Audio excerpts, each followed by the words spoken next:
Welcome to Your Vote Counts, a candidate forum sponsored by Capital Community TV and the League of Women Voters of Marion and Polk Counties. My name is Diana Bodker, and I am a member of the League of Women Voters, a nonpartisan political organization that works to educate ourselves and the public about government issues. We do not support candidates, but provide a forum for them to become known to our communities. In this program, I will present the candidates for the Oregon House of Representatives, District 25. They are alphabetically Chuck Lee and Bill Post. Mr. Josh Smith was invited to participate. Our format for this forum is as follows. Each candidate has 3 minutes to give an opening statement outlining his top 3 priorities if elected. Following that, each candidate will be given 1.5 minutes to answer questions that have been prepared by League members on current issues. The candidates were not given the questions ahead of time. At the end, the candidates will have 2 minutes to make a closing statement in which to state the legacy he would like to leave if elected to the office. Prior to this, we drew for seating and question order, so we will begin with Chuck Lee as Candidate A for his opening remarks, followed by Bill Post as Candidate B. Well, thank you very much for this opportunity. I really appreciate you making this opportunity available to us, and look forward to the next 30 minutes of discussing the issues. As she mentioned, my name is Chuck Lee, and I'm running for House District 25. I started back in Seattle. I was born and raised in Seattle, graduated from the public schools there, a product of the public schools, and went on to the University of Washington. My father was a truck driver, and my mother took in foster kids, and we had quite a household. I graduated from the University of Washington with a degree in journalism and a minor in education, and had the opportunity to do some student teaching, and I fell in love with it. And despite the journalism degree, I took the opportunity to go into education. And so for my career, for about 40 years, that's what I did. I started in the public schools, and because of the financial failings of the public schools, I was riffed as a young teacher. But at the same time, I got my master's degree and principal's certificate. And that summer, after I was riffed, an inner city principal was taken ill in a Catholic school. I applied for the job, and at the age of 25 became the principal of a Catholic school. And over the next 40 years, I served as a leader of 5 different Catholic schools, most recently Blanchette here in Salem. So it's been a great career, and obviously as I run for the legislature, that is something I really want to focus on, is education and education-related issues. I hope that over the course of my term, I'll be able to work on education. Most recently, I've left Blanchette, and I'm starting a career technical education center here in cooperation with the Salem-Keizer School District. We've formed a public-private partnership, and we hope to open with a construction and manufacturing strand in the fall of 2015. So it's that commitment to education which really stirred me. I'm also a strong believer in community service, and that's why I've involved myself in local politics. I was elected to the Keizer City Council, served there for 7 years, and then served on the Salem-Keizer School Board for the last 7 years. So I believe in giving back to the community, and those are 2 experiences that I've had bringing people together for the common good to accomplish some great things. I was the point person on the $242 million school bond, which helped us construct 4 new schools in this community and did an awful lot of deferred maintenance in our community. So it's been a great opportunity to serve the public in those 2 elected positions, and I look forward to advancing in the fall to hopefully win the independent effort that I've put together for the state legislature. Thank you. So I have an interesting background. For a little over 30 years, I've been in radio. Now, radio is it's showbiz, but it's the lowest form of showbiz is what I always like to call it, because there's movies, then TV, then somewhere down here is radio. But it's been a career that's been good to me. It's been fun. In the last 5.5 years in that radio career, I did talk radio. And really, as I've told people many times, almost by default, I never saw myself being a talk radio host. I was a DJ. But the change in the radio business required me to adapt. And the way I adapted was became a talk show host. In that 5.5 years now that I've been doing talk radio, I've had the privilege of talking to candidates, like guys like us today, having them on the air and talking to them. You know, what's important to you? Asking the questions that we're going to be asked today. I've been asking those questions for the last 5 years. And digging into, from the outside looking in, to what's going on at the Oregon legislature and in the state of Oregon, in the agricultural community, in the timber community, in the business community. I've been looking at what's been going on, talking to people, and then being the voice to the listeners as to, okay, here's what's going on. What do you think? So in that, what happened was, about this time last year, the discussion came about that Larry George might retire from the Senate. And if that did happen, then perhaps Kim Thatcher might run for the Senate. And we talked about how the Republicans didn't have a great bench, meaning they really didn't have a lot of people waiting in line. And I felt like I could be on that bench. I didn't think I was going to be first up. I thought I'd be third on the bench. But it just worked out. The timing was right. The time in my life was right. Everything was good to run. And the reason I decided to run really was because I see Oregon, this beautiful place that I love so much. I love Oregon. I love being an Oregonian. But I see it in so many ways as a truck careening over the cliff. And I'd like to grab that truck by the tailgate just before it goes over and see if we can't pull it back just a little bit before it completely damages the state forever. And so I'm running because I care about Oregon, and I care about the people, especially of House District 25, where I live, Kaiser, St. Paul, and Newburgh. It's a great community, and I look forward to serving them if I were elected to this position. All right. Mr. Lee, how has your experience prepared you to be a representative? I think over the last 14 years, I've been serving in a nonpartisan role, both on the Kaiser City Council and the Salem-Kaiser School Board.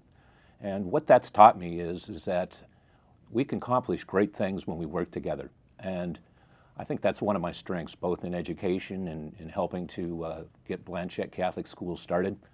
And then also with the experience that I had serving the people of Kaiser for the last 14 years. During that time, we were able to get Kaiser Station going, which has created hundreds of jobs in our community. I was the chair of the task force that made the recommendation to create the new Civic Center that we have now on Chemawa Road. And I also had the opportunity to meet a lot of people in our community and law enforcement people serving on the No Meth Not in Our Neighborhood campaign.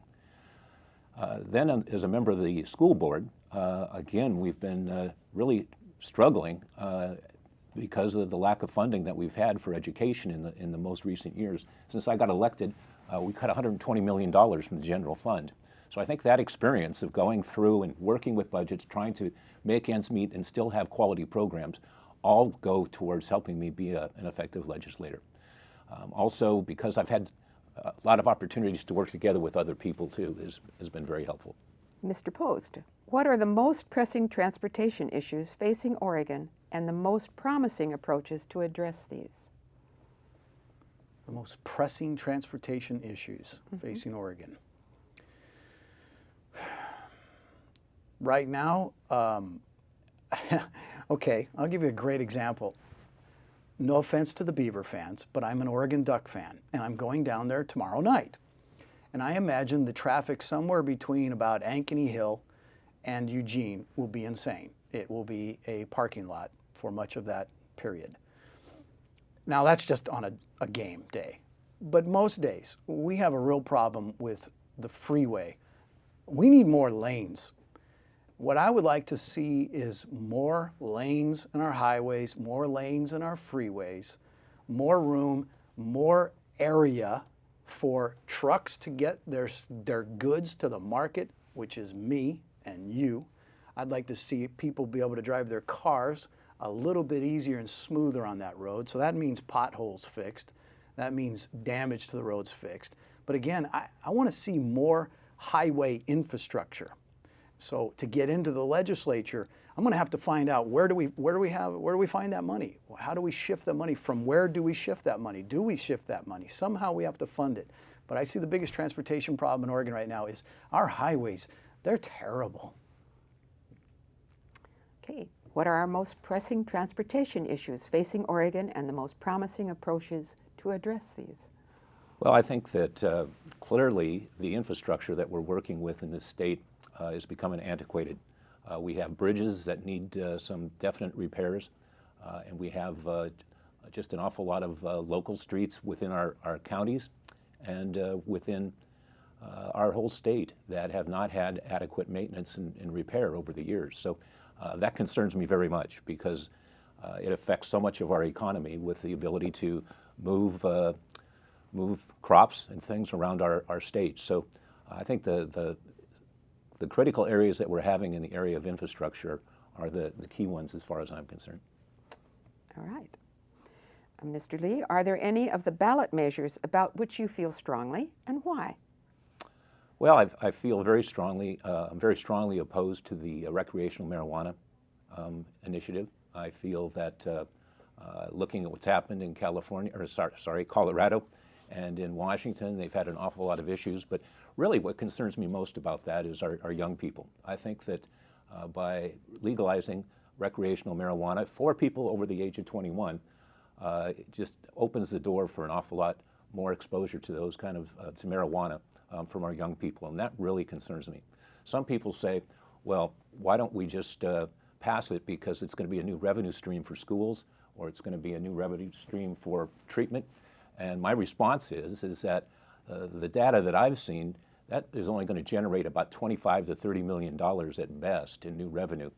And again, when you look at a school district like the Salem-Keizer School District, where we've cut $120 million in the short time I've been on the school board, it's a drop in the bucket, especially when you spread that $35 million over 65 different school districts in the state. So I don't see any logical reason to legalize marijuana. So that's, I guess, when I look at all of the ballot initiatives, that's the one that I have the most trouble with. Right, Mr. Post, are there any ballot measures about which you feel strongly and why? I'm in complete agreement with Chuck on that one. I did a story yesterday on, in alluding to what he just talked about with the revenue. Even if it produced $35 or $40 million in new revenue, we have I believe a 6.2 or 6.3 billion with a B dollar budget. What's $40 million going to do? But the other thing that you need to ask about this is read the ballot measure. It says that you can have up to 4 plants. Now don't quote me on this because I don't use the stuff myself, but they say that 4 plants will produce somewhere between 12 ounces and 4 to 10 pounds. That, I don't know how much you can smoke at one time, but I don't think 10 pounds is the normal intake. And so that means there's still going to be a black market. It's not going away. There's still going to be a guy on the street going, hey, come here. Okay, so we didn't eliminate it by legalizing it. And as Chuck said, the kids though, what we're seeing in Colorado and Washington with these edibles, these candies and these drinks and things infused with marijuana, you're telling me the kids aren't going to get their hands on it? I'm opposed to it morally, but I'm opposed to it also just because it doesn't make sense. And we already have legalized marijuana in Oregon. It's called medical marijuana, and it's being abused now. There was supposed to be about 500 per year given cards. There are 60,000+ medical marijuana holders right now. Wouldn't you say we already legalized marijuana in Oregon? All right. Mr. Post, many articles are written about the negative aspects about education in our state. What do you consider to be the positive components or directions? I'm going to have to defer to my wife on this. My wife is 27 years a special education middle school teacher in the public schools. So she's the positive. The teachers are the positive. The teachers are awesome. We have incredible teachers in the Salem-Keizer School District and in the state of Oregon. She leaves the house, I don't really know why, but she leaves the house at 6:30 in the morning. She gets home at 4:30, 5 o'clock every day, 5 days a week, and she's beat by Friday. But that's how much she loves those kids. So I look at everything in a personal way. And my wife works really hard. and does a great job. And you know what's the payoff? Is when we're walking into, I'm going to name a grocery store, no offense to other grocery stores, but I walk into Albertsons and Kaiser, and some kid that's 31 years old, 32 years old, says, Mrs. Post, I'm the manager of X store now, and it was because of you. That's a payoff. That's a reward. That's awesome. So whatever it takes to get there, we need to get there. So we need the teachers to have that, and that is whatever they need to get the job done. Mr. Lee. Well, over my 40 years in education, I've seen an awful lot of good things happening in schools. And I can cite just a couple of examples locally here in Salem-Keizer. One, the turnaround that happened at McKay High School was just incredible over the last couple of years. That was done largely because we were able to get some federal funding, which allowed us to do some extra things at McKay, which cut the dropout rate and increased graduation significantly. So, that's one example I can speak to. I think that another thing that comes to mind is the growing trend to start what I call revitalization grants from the legislature. This past year, Salem-Keizer Schools got two $500,000 grants for career technical education. And what we need to be doing a better job of, but I'm encouraged because of what I see happening, is we have a real need to have high school kids, when they graduate, if they're not going to go on to college, to have the skills and credentials to go out and get a good paying job in this community. And what I'm involved with right now is creating a public-private partnership with the Salem-Keizer School District and bringing resources to the table that the school district doesn't have to provide a manufacturing and construction strand starting in the fall of 2015. And what's going to happen there is we're going to have kids graduating from high school with a diploma, some wanting to go on to a 2-year school or a 4-year school, but a lot of other kids going out and being able to, they will be trained to go out and get a good paying job in our community. Thank you. All right, Mr. Lee, the population is aging, so how should our government deal with the associated costs, such as health, support services, mental health, recreation? Yeah, what I'm seeing across the board is, and especially this is an economic issue too, because we have an aging workforce. I believe that, for example, the PGE linemen, 65% of them are going to be retiring in the next 5 years. And it's important for us to recognize the increased costs that you just mentioned in that question regarding some of those impacts.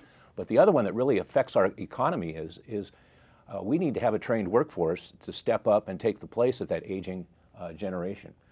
If you've read James Clifton's The Coming Jobs War, he's very clear that communities and states that step up and develop a strong workforce to replace this aging demographic are going to be the ones that are going to thrive. And what we want to do is create opportunities for training with young people, but also other people too, for retraining, so that we develop a reputation in this state as a state that has a good workforce. And what that does is it keeps a lot of our companies here that are here in this community right now that are looking for, they've got jobs and they're looking for people to fill them. But secondly, we want to establish a reputation in this community as a community that has a good workforce to attract other businesses to our communities. And what that'll do is it'll give us the revenue and stronger economic base to take care of a lot of the issues that we're going to be facing with the retiring generation. All right, Mr. Post. Yeah, it's interesting because I totally agree with Chuck on what I'm concerned about is the electricians, the plumbers, the masons, these people that have had these long careers in these kinds of vocations. Are we going to be able to replace them? So that's one part. The other part is being a limited government person that I am. I don't believe that government solves our problems. I don't believe it should try to even try to solve our problems. What I believe is that every one of us, we're hardwired to do good. We really are. We're hardwired to do good for others. And if we're given the opportunity to do good for others, we'll do that. I think every human being is that way. I believe that we're the kind of people that if we have, look, people want something out of life, and that's this. They want a roof over their head, they want food, they want a way to get to work, or if you're retired, to get to wherever you go, to have fun, and maybe a little money in your pocket at the end of the day. And then you have the joy and the privilege of blessing others. with that little bit of money that you have left over at the end of the day. And that's something that I see as my folks have retired, and they enjoy that. They don't just go spend their retirement money and run around the country. They enjoy helping others. Rather than government doing that, I want we, the people, to do that as individuals. Mr. Post, your closing remarks? We're closing already. Wow. You know, House District 25 is a very, very fun, exciting, I can't put it any other way, but cool district. It is a great place to raise a family. I raised my son there. He's 22. He's gone off to college, to Missouri. I have no idea why. But anyway, he's off doing his thing. But it was great to raise him there in the grade schools, in the middle schools, in the high schools. One of the things about growing up in Keizer is the choice. And again, that comes to something that would be a whole nother subject, is school choice. My son chose to go to a private school in his high school years. And I was able to afford that choice. Not everybody is able to afford that choice, but that's a whole nother subject. But Keizer, St. Paul, Newburgh are unique. I've said it time and time again, and I'll continue to say it. It is a very deeply religious, deeply family-rooted district. You look at Newburgh, that is a Quaker community. It's dominated by George Fox University. You look at St. Paul, it's one of the oldest Catholic communities in the country, west of the Mississippi. And you look at Keizer, which is 1/3 Catholic, 1/3 evangelical, and 1/3 every other religion there is. So it's a community that's deeply rooted in religion and family. And that's something that I stand for, which is why I'm endorsed by Oregon Family Council, Oregon Right to Life, Oregon Taxpayers Association, National Federation of Independent Business. A lot of family-oriented groups believe in what I believe in and believe that I represent the people of House District 25. And I want to go as a citizen and represent the citizens of House District 25. Mr. Lee. You know, for the last 14 years, I've had the great honor of serving the people of Keizer and indirectly Newburgh and St. Paul also. House District 25 is a great spot to raise a family. It's a great spot to live. It's a great spot to work. And I care very deeply about that whole community. One of the things that I think is unique about my candidacy and what I want to do is work hard to bring people together to avoid the partisanship that's been so rampant at the national level and also the state level. So I made the decision to run this time as an independent. And I've been very, very pleased with that so far. I have probably some of the most prominent Republicans in the district supporting me, from the mayor of Newburgh, who's a Republican. Basically, all of the Keizer city councilors are supporting me, who are majority Republicans. Dick Withnell, who is a very successful businessman in this community and lives in Keizer, is supporting me. And the Marion County prosecuting attorney, the Marion County sheriff, and the Yamhill County Sheriff, all Republicans, are supporting me. And I think the reason for that is that over the last 14 years, both professionally and politically, I've shown people that I can work with both sides. That's what's really important to the people of House District 25, is to get things done and to move away from the partisanship that really has crippled so much of our progress and gotten in the way of us being successful. And I've demonstrated the ability to do that for the last 14 years, and I look forward to the opportunity to continue to do that in the state legislature. I think that's why I've got supporters on both sides of the aisle working with me to help me win this election. And if elected, I can tell you one thing, just like I have been for the last 14 years, I'm going to be a very accessible state legislator. I'm in Keizer Rotary, I belong to the chambers, I've been very involved with our community and love it dearly.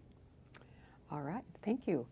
That is all the time we have. You've been watching Your Vote Counts, a candidate forum for Oregon House of Representatives District 25. Thank you to our candidates for participating today. We hope you will watch our other candidate forums. Please see the CCTV website for times and dates. These forums are a public service to voters to become more acquainted with candidates who hope to lead our city, county, and state governments in the coming years. Ballots will be mailed beginning October 15th and must be received by the County Election Department no later than November 4th.